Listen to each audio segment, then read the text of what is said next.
Hi, this is Debbie. Welcome back to Cheyenne Life and my YouTube channel. Make sure you like, subscribe, hit the notification bell if you would like more updates on what I am doing. Right now I'm going to go ahead and head out into the garden and give you a full garden tour. And this is August, so let's see what's growing.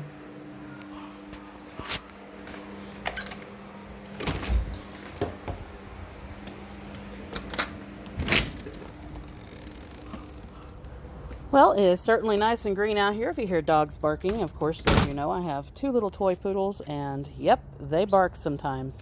And also my grandson is in the background watching some television, and it is already warm out here. And I have already been out this morning watering everything. I actually used a little bit of some organic fertilizer this morning. I've got beets that are coming up right now. This is fall garden. So we do have some beets that are going on. Sorry about that strap. I have a strap on my phone, and I use a phone for recording my videos. So I've got beets coming in, and I just found out recently, I haven't grown beets before. I don't really care for them unless they're pickled. And I just found out that when you plant beet seed, for every beet seed that comes up, there are 3 plants apparently. So I have to get in here and thin these, even though I did, as you can see, separate them out by 4 inches as it stated. It doesn't say anything about that on the back of the packages. I wish that they would include that. That would be helpful information. So in the future, if you grow any beets, it's around 3 seeds that come up, or 3 plants for every seed that you plant. Not all of them did that, but definitely some of them did. So then you have to end up thinning out some plants. I also planted some chives. And as you can see, the chives are coming up, and one of these is actually a transplant from my other chives because it kind of grew out of the area where my chives are normally, and I wanted to clean it up a little bit. And as you can see, sometimes there's a weed that gets involved, and you just pull that out. The lemon tree that I had set out at the beginning of spring is now probably 3.5 feet tall. So this lemon tree is growing by leaps and bounds, and I really have to study up on topping the lemon tree and trying to keep it at a rounder, more reasonable height, because we are wanting to try to dwarf this tree to stay inside. The basil that I planted, as you can see, is doing wonderfully. The leaves are so healthy. And this will actually be one of the plants that will go inside to winter over. And surprisingly for Wyoming today, there's a breeze, but not a huge amount of breeze, which typically happens that you can have winds here in Wyoming that go all the way up to 65, 70 miles per hour at times. And the plants that I brought out that had wintered over this past winter are doing wonderfully. This marjoram here, as you can see, is just growing by leaps and bounds. This was actually only one plant, as you can see right here. And it has been splitting off and rooting itself here and there. So I am very happy that that plant came back out, because I'd nearly lost that plant. And I think, yep, that one is trying to start. This one right here is starting to try to root in, so that's good. The mint that I brought out as well is just growing by leaps and bounds. I nearly lost the mint as well. Mint doesn't do so well indoors, I have found out.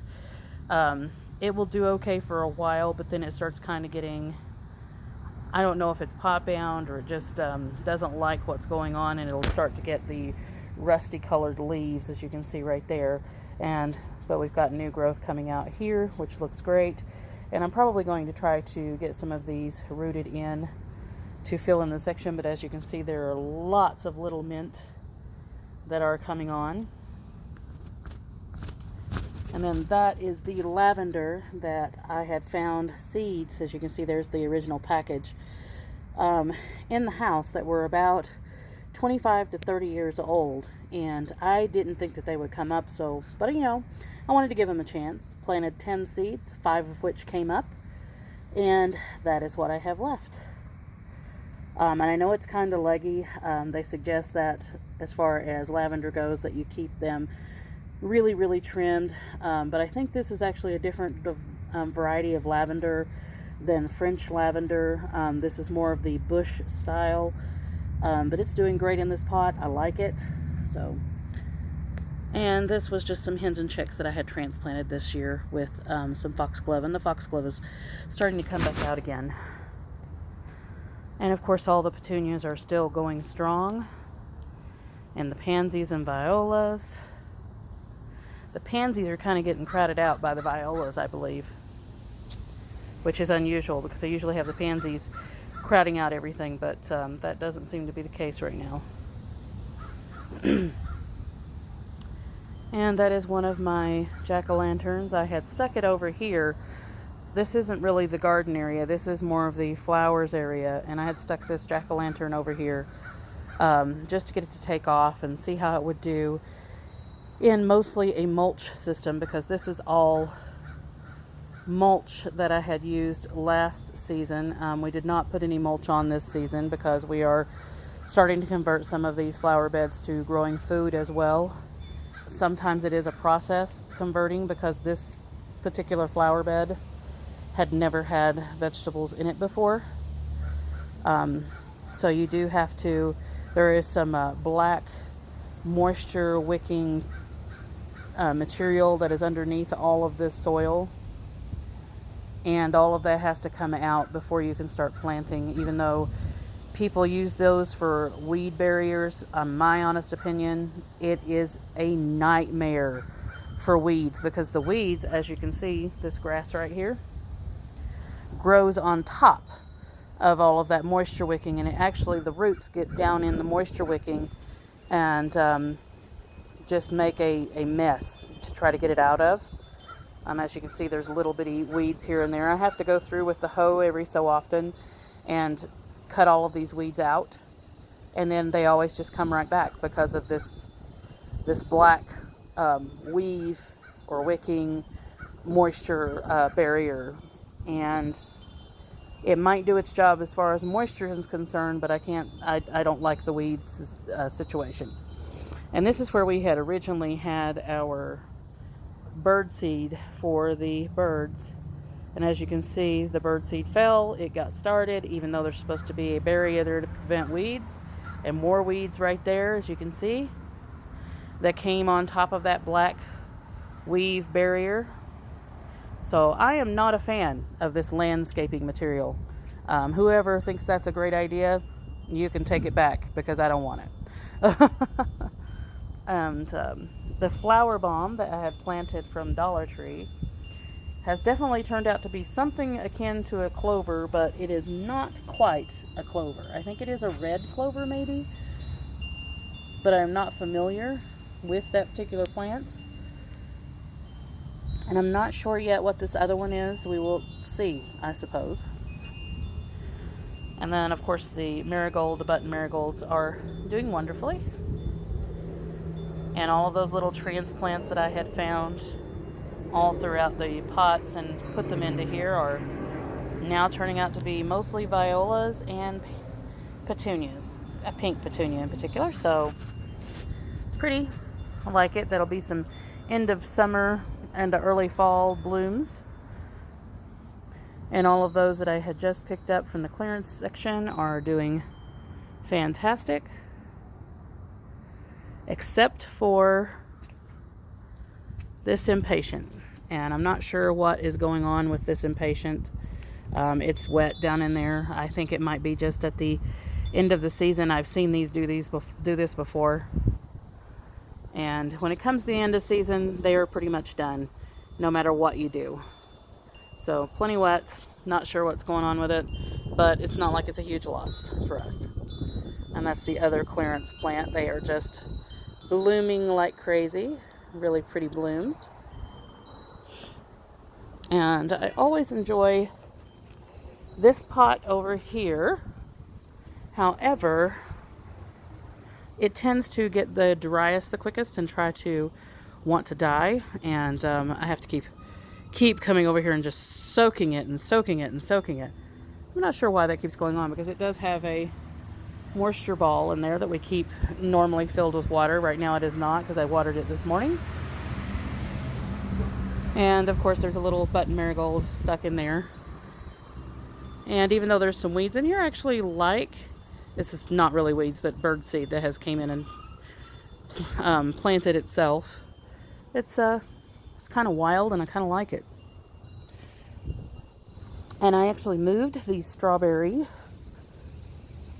plot over here because we kept having birds and squirrels stealing the fruit, the strawberries off of them, and we're still having that issue. I had tried this metal meshing and it didn't seem to work. They just kept pulling it off.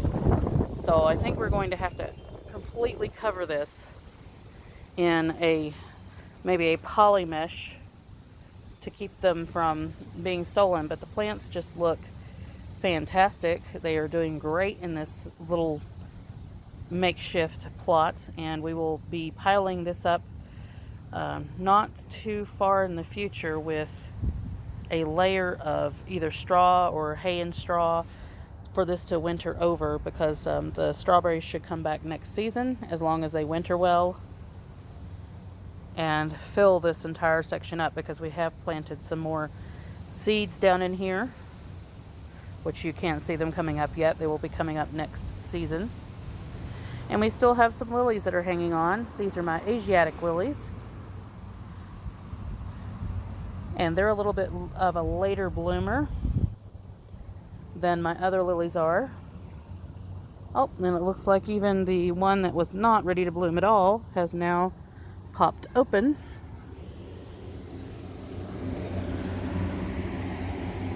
As you can see, the leaves on the Asiatic lilies are a little bit different. They are broad, more rounded than the typical lilies. And yes, I do have some weeds in here I've got to get out. We have a lot of issues with starting, because there's a lot of cottonwoods here. And the roots of these cottonwoods spread everywhere. And when they spread, as you can see, more little trees come up. So then I have to get out here every so often and chop all of these down, which I'll be doing today. And I think all of the lilies over in my normal lily bed are now gone for the season. So we will be topping all of the irises and lilies over there and mulching them back into the bed for those to be compost for the next season. They will be gone by next season, and then the new shoots will come out, as I do every single season. Sorry about the bumpy ride, but I'm walking down through the beds. And if anyone has any questions on converting their flower beds into food beds or garden, just make sure that you get those questions in on my Instagram, which I will link down below, and we will have that question and answer session as soon as I get some more questions in. Just want to make sure that I have enough for me to be able to answer. And here is the summer savory. And we do have a few of these that are coming on. As you can see, they are beginning to come up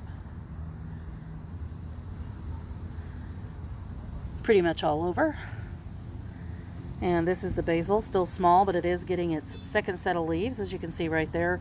And before long, it'll look like the other basil. And this one will be basil we eat throughout the fall. All right, and let me get this to focus again.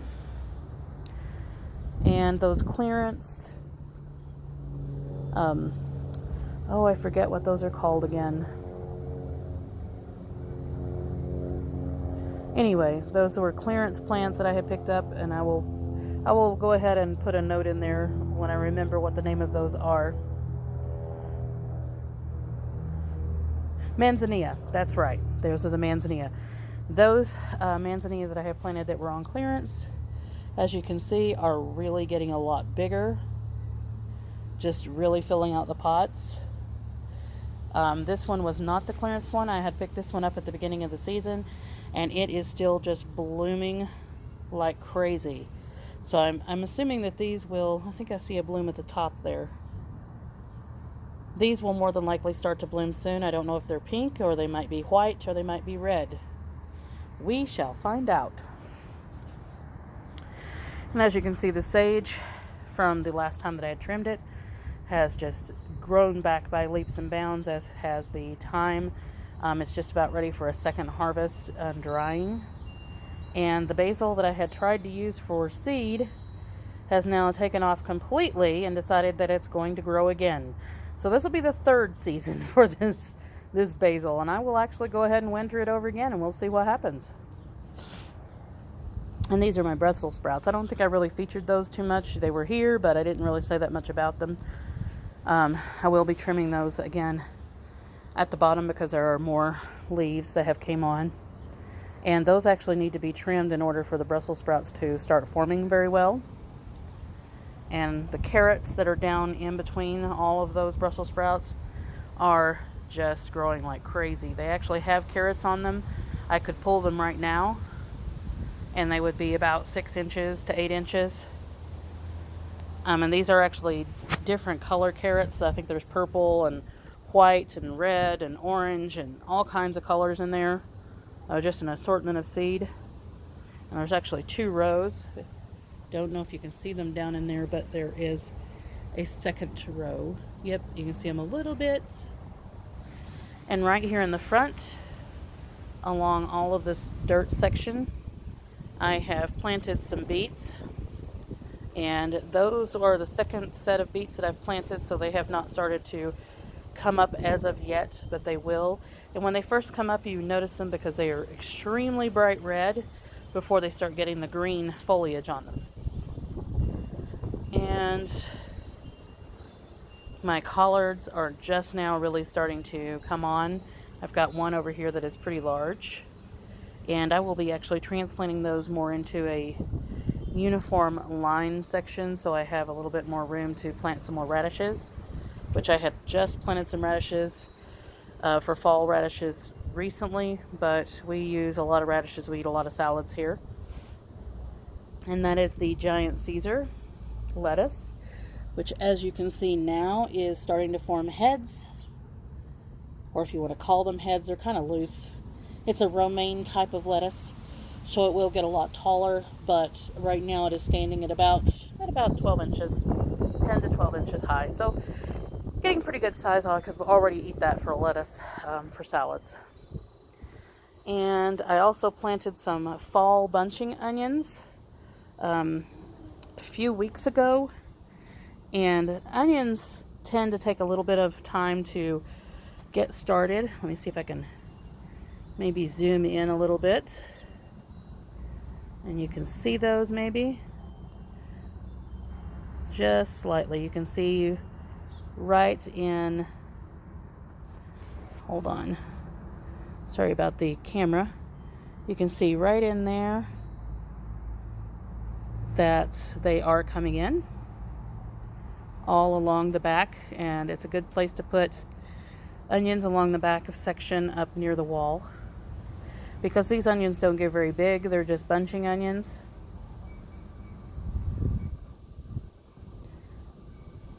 And then my lettuce that I had planted for fall lettuce has came up and is already getting its second set of leaves.